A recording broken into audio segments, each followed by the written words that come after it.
Morning in the small town began like always. Lazy sunlight pushing through thick fog, and old houses quietly breathing history. Noah Bennett, a 32-year-old archivist, had recently moved in, unaware of how many memories came with the keys.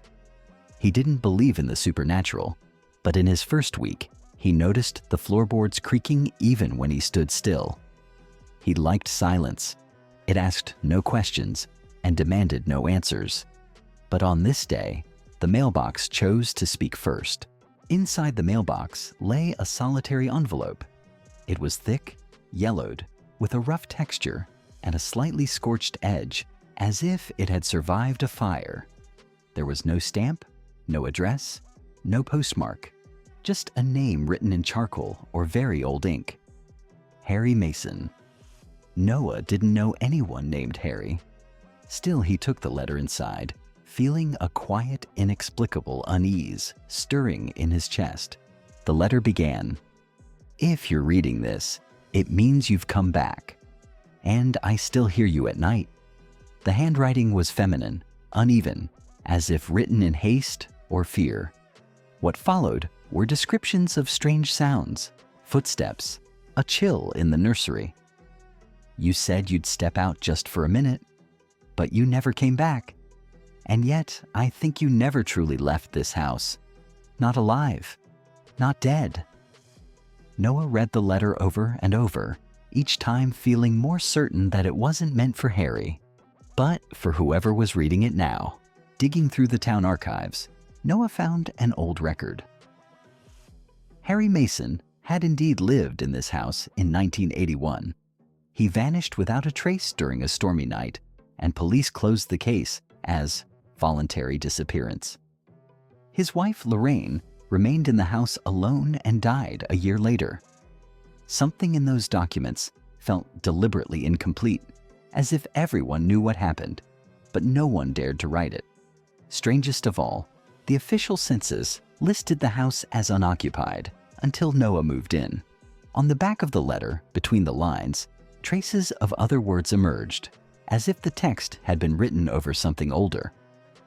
Under UV light, which Noah used for work with ancient documents, a barely legible message appeared. "I didn't write this alone." A chill ran through him. The letter spoke of a voice in the wall, a man who spoke through mirrors. Noah began hearing faint clicks in the pipes, though the heating was off.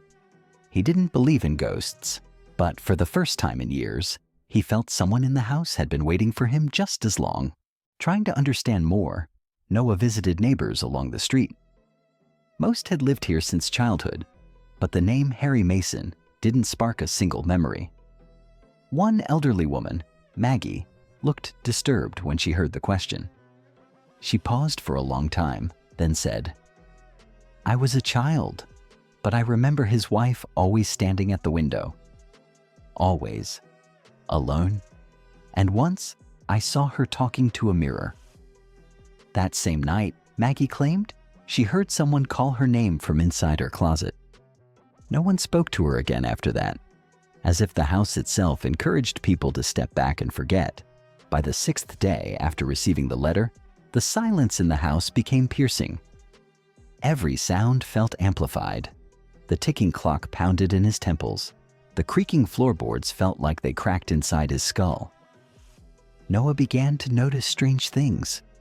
The mirrors didn't reflect everything. Sometimes a figure appeared in a corner, only until he turned to look.